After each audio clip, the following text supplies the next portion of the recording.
Uh, saya mungkin tidak akan terlalu spesifik membahas topik terkait dengan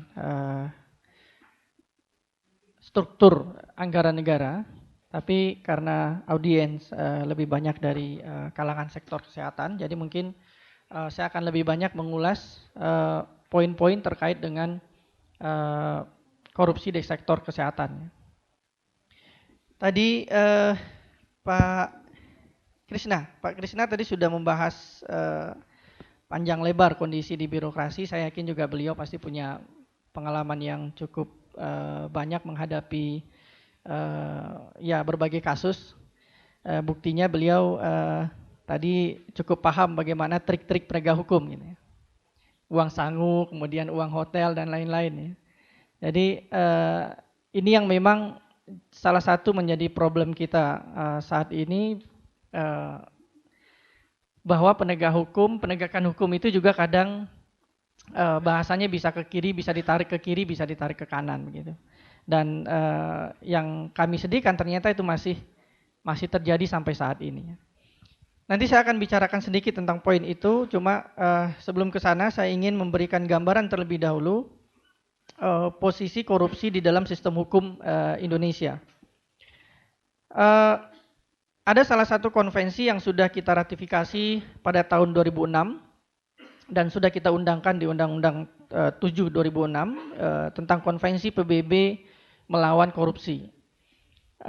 Di konvensi ini menjadi sangat berarti karena konvensi ini memasukkan korupsi tidak hanya menjadi kejahatan dari sisi hukum saja, tapi juga konvensi ini mengakui dampak korupsi yang itu tidak hanya berdimensi politik, ya, hukum dan politik, tapi sudah masuk pada dimensi seperti misalnya sustainable development, korupsi itu sudah dianggap mempengaruhi pembangunan, kemudian korupsi bahkan sudah dianggap mempengaruhi quality of life, pelanggaran terhadap human right, human security, market, dan lain sebagainya. Jadi dimensi korupsi ketika konvensi ini ditetapkan pada tahun 2003 dan pembahasannya sebetulnya negosiasi di antara negara-negara yang menjadi pihak di dalam konvensi itu cukup alot ketika ingin memasukkan korupsi di antara apakah dia pelanggaran HAM, merusak demokrasi, merusak human security, quality of life, dan lain sebagainya. Dan tercapai kesepakatan di Merida, Meksiko bahwa dampak korupsi memang sudah luar biasa. Ini belajar dari pengalaman-pengalaman negara-negara berkembang di Afrika, terutama negara-negara seperti Nigeria, kemudian Afrika Selatan, dan lain sebagainya, kemudian negara-negara di Asia dan Amerika Latin. 3 zona ini dianggap sebagai negara-negara di mana berpotensi gagal dalam mencapai tujuan-tujuan pembangunan. Dan salah satu masalahnya adalah korupsi. Nah, tadi menarik apa yang disampaikan bahwa boleh jadi orang terjebak atau terjerat ke kasus korupsi itu karena tidak tahu. Jadi memang ada salah satu prinsip hukum di dalam aturan sistem perundang-undangan yang menyatakan menyatakan bahwa setiap orang dianggap tahu tentang hukum. Ini yang mungkin boleh jadi bagi sebagian orang, bukannya tidak ada orang yang memprotes prinsip ini, tapi bagi sebagian orang mungkin ini tidak fair karena buktinya juga kita punya banyak peraturan perundang-undangan dan tidak mungkin setiap orang tahu. Dan bahkan juga mungkin mahasiswa fakultas hukum, dosen-dosen fakultas hukum juga belum tentu tahu, atau aparat penegak hukum sendiri itu juga belum tentu tahu apa yang dimaksud dengan tipikor, apa yang dibedakan dengan tindak pidana di bidang kesehatan atau tindak pidana di bidang lingkungan dan lain sebagainya. Sehingga kalau kita lihat belakangan, itu banyak sekali gejala yang memang menunjukkan bahwa aparat penegak hukum boleh jadi tidak paham dengan sistem hukum pidana itu sendiri. Ada berbagai kasus yang itu sebetulnya maladministrasi, tapi kemudian dicari caranya kemudian masuk ke korupsi misalnya. Atau kasus yang itu sebetulnya adalah tindak pidana lingkungan, misalnya yang dihadapi oleh perusahaan-perusahaan sekarang itu Indosat, kemudian proyek bioremediasi dan lain sebagainya, itu belum tentu masuk ke tindak pidana korupsi, tapi sudah dijerat dengan undang-undang tindak pidana korupsi, padahal itu tindak pidana lingkungan misalnya. Nah, sistem hukum yang seperti ini memang agak sedikit kompleks dan ya itu tadi boleh jadi tidak semua orang paham. Tapi minimal sebagai penyelenggara negara memang harusnya tahu paling tidak perubahan-perubahan yang dilakukan dalam sistem hukum, terutama yang terkait dengan penyelenggara negara itu sendiri. Karena bicara penyelenggara negara, kita bicara hak dan kewajiban, kita bicara berbagai macam aturan administrasi, aturan hukum, banyak sekali larangannya. Dan pasca reformasi memang salah satu amanat TAP MPR adalah pada tahun 98 itu adalah merubah undang-undang terkait dengan penyelenggara negara. Sehingga ada Undang-Undang 28 tahun 99 yang itu diadopsi dari TAP MPR pada tahun 98 yang kira-kira undang-undang ini berbicara tentang penyelenggaraan negara yang bersih dari KKN. Kemudian dari bersumber dengan TAP MPR juga lahir Undang-Undang Tindak Pidana Korupsi pada tahun 2001. Nah, undang-undang ini yang kemudian mengkriminalisasi sesuatu yang dulu bukan tindak pidana. Jadi istilah kriminalisasi itu harusnya kalau dalam hukum itu adalah mempidanakan sesuatu yang sebelumnya bukan pidana, ya bukan kemudian mencari-cari perkara, itu beda. Termasuk salah satunya adalah yang dikriminalisasi pasca 2001 adalah gratifikasi, pemberian. Dulu mungkin memberikan amplop, kemudian mobil, rumah, atau katakanlah uang terima kasih dan lain sebagainya, itu tidak bisa dijerat dengan undang-undang pidana, apalagi pidana korupsi. Tapi politik hukum pasca reformasi mengkriminalisasi pemberian itu. Sehingga ada istilah gratifikasi. Dan ada batasannya 10 juta, ya kalau 10 juta ke bawah maka penerima yang akan membuktikan, kalau 10 juta di atas maka KPK yang akan membuktikan. Salah satu, ya 10 juta ke bawah nanti KPK, 10 juta ke atas nanti penerima. Jadi ada pembuktian, beban pembuktian yang setara, proporsional, jadi diberikan kesempatan. Cuma dalam pelaksanaannya memang gratifikasi apakah itu berpengaruh terhadap kewenangan atau tidak, itu kadang yang itu tergantung pada penyidik ya. Penyidik yang akan melihat apakah ini berpengaruh pada kewenangan, kekuasaan atau tidak. Jadi banyak sekali. Dan kemudian Undang-Undang 2001 juga memberikan rambu-rambu yang sangat banyak sekali kepada terutama penyelenggara negara atau pegawai negeri. Ini yang kadang sederhana saja ya, saya melihat beberapa kasus, kita di Pukat memantau beberapa kasus politisi, pejabat daerah, kepala daerah, pejabat eselon-eselon kementerian. Sebetulnya kasusnya sangat sederhana dan kadang mereka tidak mengerti.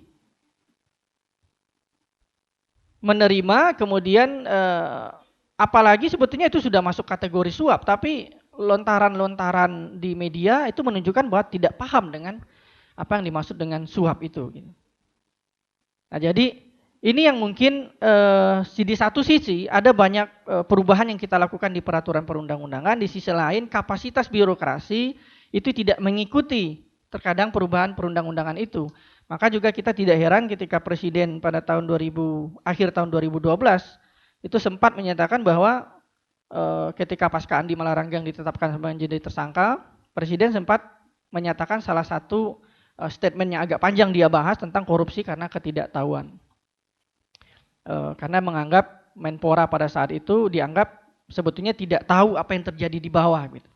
Nah, cuma lagi-lagi ya itu dia banyak sekali rambu-rambu yang kemudian harus dilihat kembali dan kemudian dipelajari kembali. Saya akan mengawali dengan profil korupsi. Jadi kalau kita lihat perkembangan dari tahun ke tahun, Indonesia itu masih dianggap sebagai negara yang rentan terhadap korupsi. Ini bisa kita ukur dari ya ini salah satu ukuran saja dari pergerakan IPK Indonesia, Indeks Persepsi Korupsi.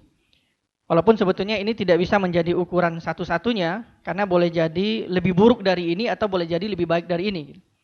Indeks persepsi ini diambil dari kalangan birokrasi, kemudian pebisnis dan masyarakat.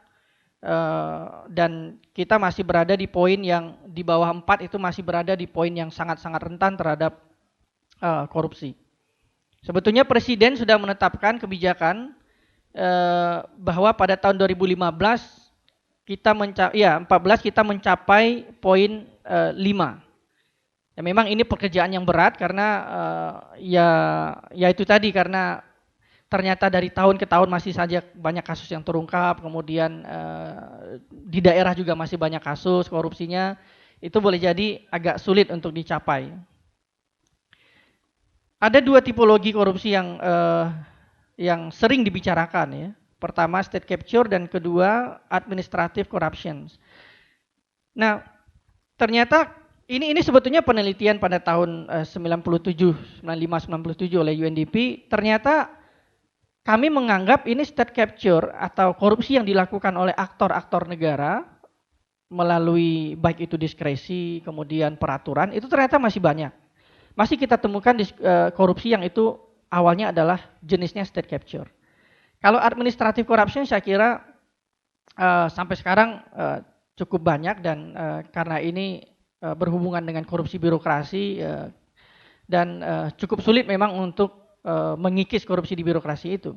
Tapi paling tidak state capture ternyata masih kita temukan ya, korupsi yang mempertemukan kepentingan antara pebisnis besar, kemudian partai politik, kemudian pemerintah ya, eksekutif ya.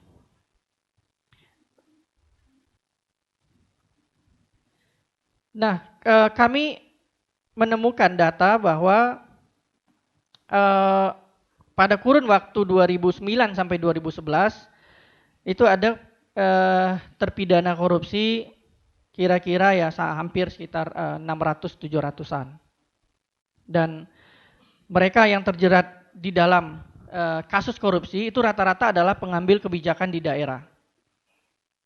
Misalnya anggota DPRD, kemudian pejabat daerah, mulai dari sekda ke kepala dinas, kemudian staf bendahara dan lain sebagainya, proyek, pimpro, panitia lelang, kemudian swasta. Ini trio, bukan trio macan, ini trio aktor. Kenapa? Karena memang ketiga aktor inilah yang biasanya bermain di dalam proyek-proyek pemerintah. Harus kita akui bahwa korupsi di Indonesia itu memang korupsi yang sangat-sangat konvensional. Dari dulu sampai sekarang korupsinya ya nggak canggih-canggih amat lah. Paling mereka cuma bisa grogoti APBD dan APBN. Ya beberapa memang masuk ke sektor saham, tapi itu korupsi lanjutan biasanya, bagaimana mereka mencuci uang, kemudian modus-modusnya mereka bisa lakukan di Singapura, cuci uang, macam-macam. Tapi korupsinya sendiri, tindak pidana asalnya sendiri itu sangat-sangat konvensional, kalau tidak dikatakan kampungan, karena biasanya markup, gampang sekali mendeteksi markup itu, kemudian tender-tender yang tidak prosedural, sangat gampang mendeteksi yang tidak prosedural itu, dan kemudian suap, pemberian. Apalagi dengan kewenangan KPK yang bisa menyadap, hampir tidak bisa mengelak. Ya.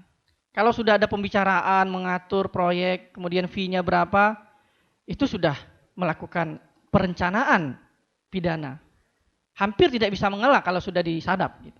Dan saya yakin semua pejabat salon, ya, kemudian kementerian dan lain-lain itu pasti dipantau oleh KPK. Ya.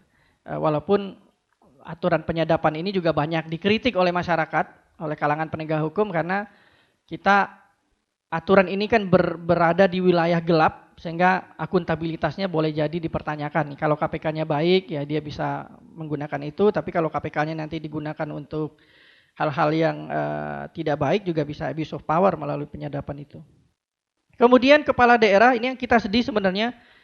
Kepala daerah ada 173, ini data dari Kementerian Dalam Negeri, kemudian birokrat yang sudah divonis di daerah 474 dari tahun 2000, kemudian saat ini ada yang sedang disidik itu sekitar 1.300-an.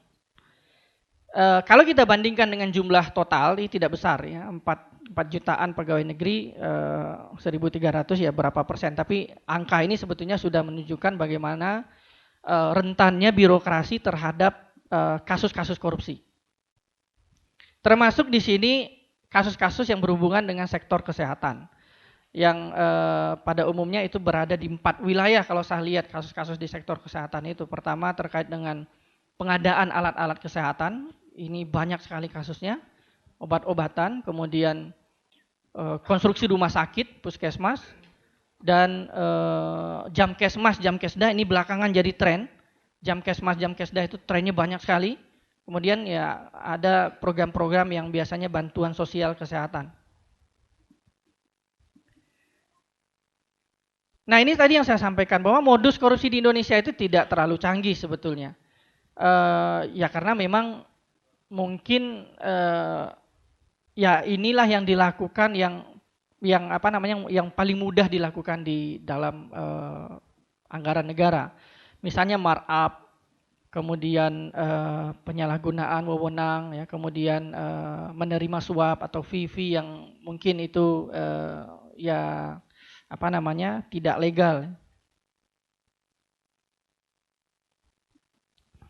Jadi pada prinsipnya bicara birokrasi atau aparatur pemerintahan memang institusi birokrasi ini paling rentan dibandingkan dengan institusi lain. Kalau swasta pengusaha misalnya dia punya perusahaan, dia punya satu korporasi, boleh jadi akan sulit, ya, kecuali mereka memberikan suap. Jadi mereka bisa kena karena memberikan suap.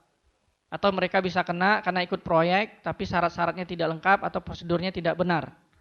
Tapi di luar itu mereka ya hampir tidak bisa dikenai pasal-pasal pidana. Tapi kalau birokrasi banyak sekali batasan-batasan. Termasuk misalnya kalau atasan kenaikan pangkat misalnya. Atasan memaksa meminta duit agar pangkatnya dinaikkan.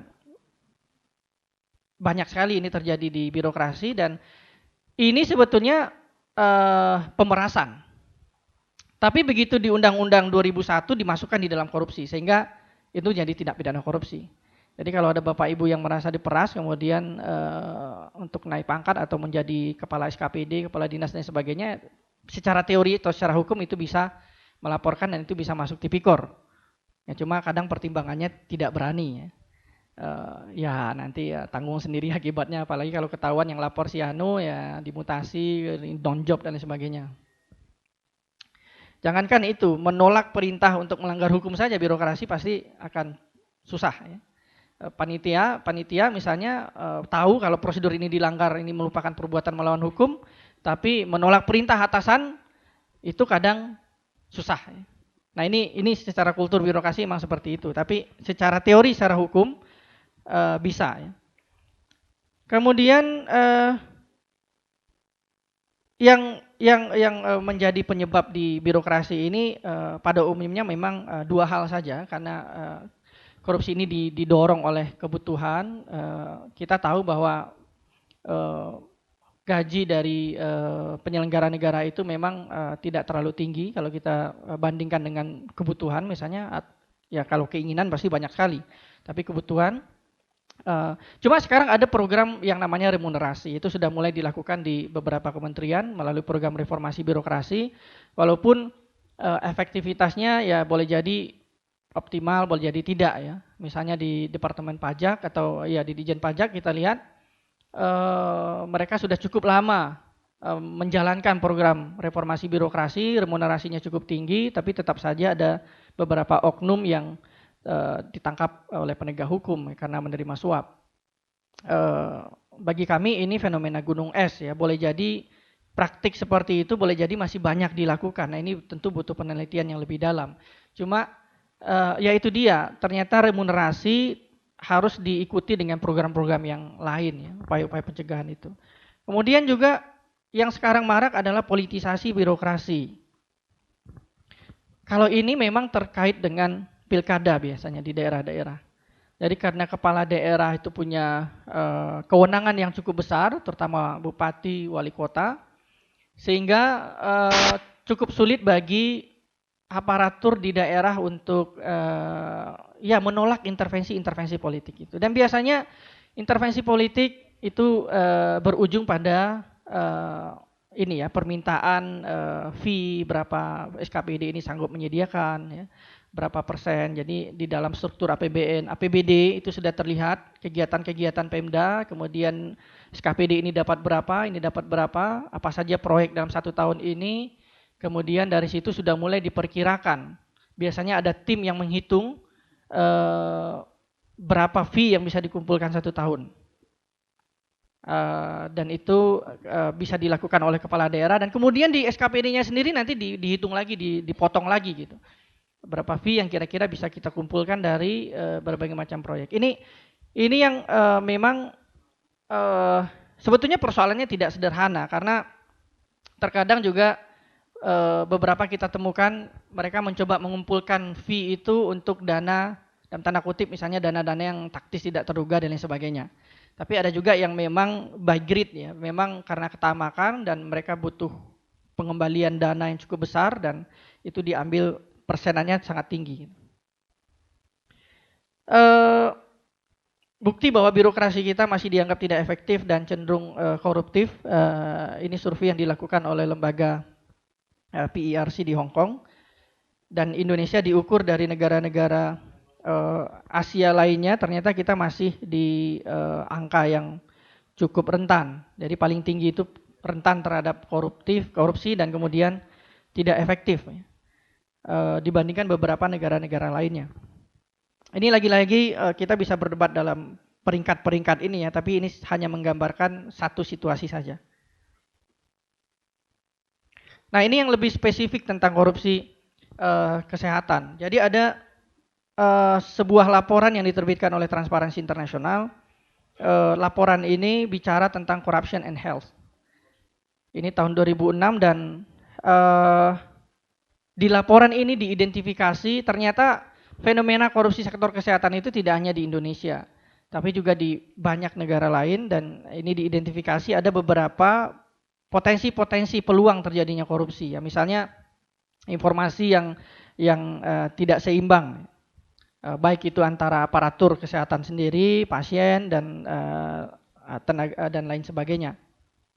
Kemudian ketidakpastian di dalam pasar terkait dengan pengambilan kebijakan untuk pengadaan barang dan jasa. Complexity of health system, ada hubungan saling menguntungkan atau keterkaitan kepentingan antara rekanan dengan pejabat pemerintah, atau dalam bahasa lain juga sering kita istilahkan dengan perbenturan kepentingan, conflict of interest. Dan laporan ini juga menguraikan beberapa bentuk-bentuk korupsi di sektor kesehatan ya. Mulai dari penggelapan, embezzlement. Ini penggelapan di berbagai titik alokasi anggaran atau pencurian terhadap logistik obat, perbekalan kesehatan dan lain sebagainya, dan kemudian dialihkan untuk praktek swasta. Kemudian ini yang banyak terjadi di Indonesia yang dari kasus-kasus yang muncul, corruption in procurement. Ya biasanya itu berbentuk penggelembungan anggaran atau spesifikasi yang tidak dipenuhi, tidak ditepati. Adanya suap ya, pemberian fee untuk mempengaruhi pemenang tender, dan corruption in payment system ya. Ini yang mungkin nanti saya perlihatkan beberapa kasus-kasus yang terkait dengan asuransi kesehatan, Jamkesmas atau Jamkesda. Kemudian corruption in pharmaceutical chain, pelanggaran etika pemasaran obat, dan service delivery. Ini juga terkait dengan misalnya perizinan, akreditasi, sertifikasi, intinya yang antara pejabat yang punya kewenangan berinteraksi dengan orang-orang yang butuh pelayanan publik, itu rentan terjadi.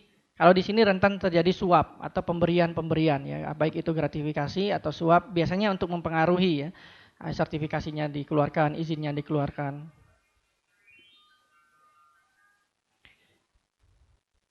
Ada 4 temuan kita, berbagai kasus yang ditangani oleh Kejaksaan dan KPK. Yang paling sering adalah memang penyediaan alat-alat kesehatan dan obat. Yang terakhir yang cukup membuat kita kaget adalah terkait dengan pembangunan rumah sakit akademik UGM.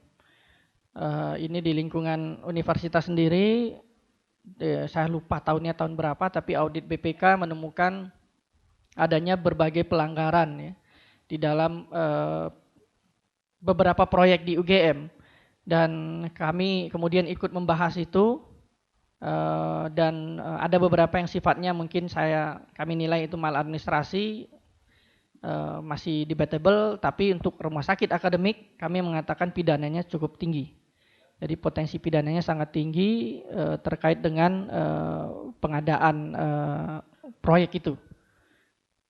Dan akhirnya dibahas lah, ini tentu harus dibahas apa kemungkinan terjadi pelanggarannya di mana dan lain sebagainya.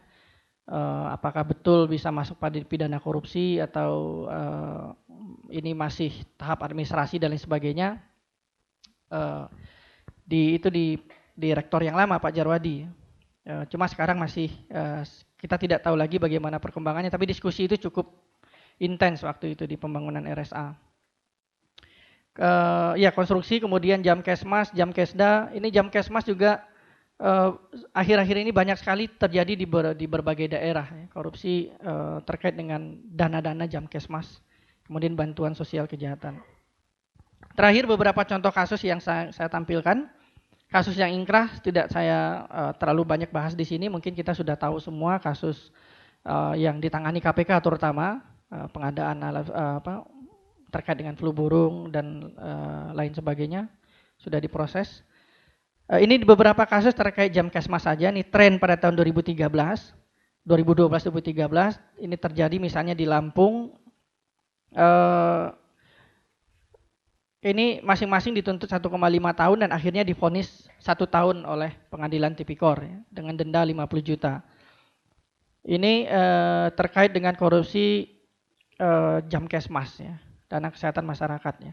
Mungkin nanti bisa sharing di mana sih paling potensi di Jamkesmas ini. Terus terang saya tidak terlalu tahu teknisnya, tapi kok banyak sekali kasus tentang ini, dan saya sendiri di kampus cukup sering didatangi oleh ya tentu yang dekat-dekat saja di Jawa Tengah dan Yogyakarta. Beberapa ada satu direktur rumah sakit di Surakarta kemudian minta kita untuk memberikan kesaksian ahli karena dia dianggap korupsi 6 juta kalau nggak salah ya.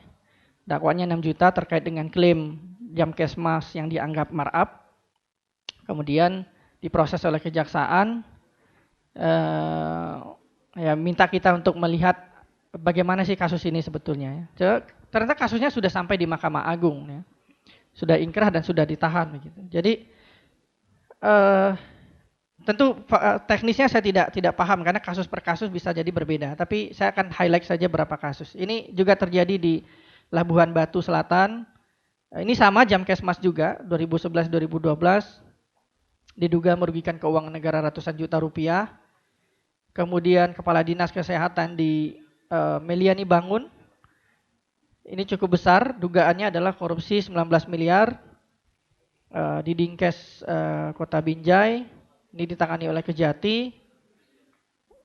Kemudian yang ditangani oleh Brebes, penahanan ini sudah ditahan. Saya tidak tahu apakah ini sudah diputus apa belum.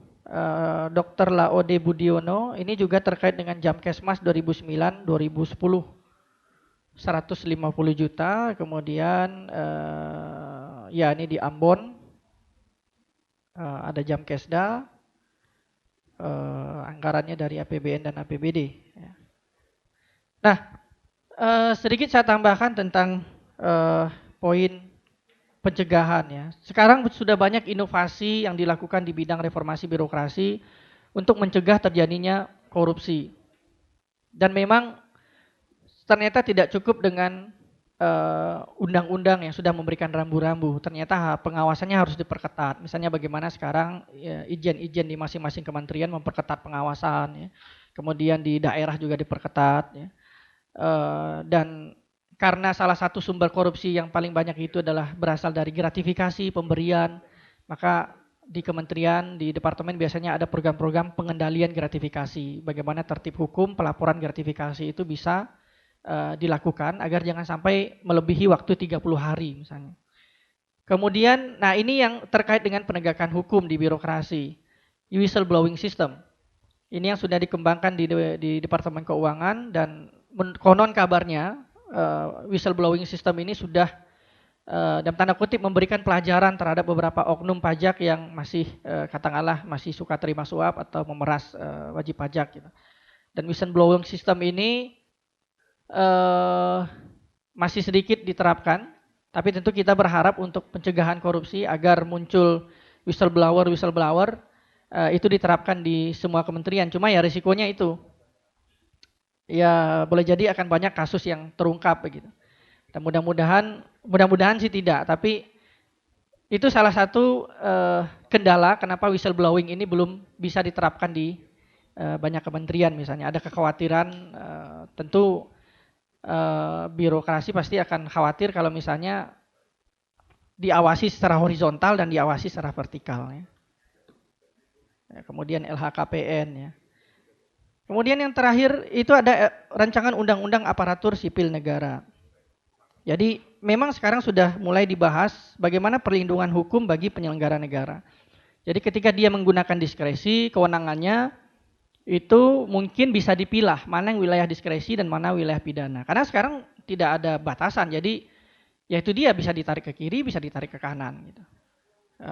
Ya bisa dijadikan, penegakan hukum itu bisa dijadikan untuk mencari rente atau bisa juga untuk murni penegakan hukum. Nah, jadi memang harus ditegaskan betul mana yang wilayah kebijakan, mana yang wilayah diskresi yang itu mungkin tidak bisa dipidana atau mana yang memang wilayah pidana. Nah, kita mudah-mudahan nanti RUU yang disusun di bidang tata pemerintahan itu bisa menjawab keluhan-keluhan aparatur yang selama ini memang merasa mungkin aturan hukum ini masih di wilayah yang carut marut. Ya. Terima kasih.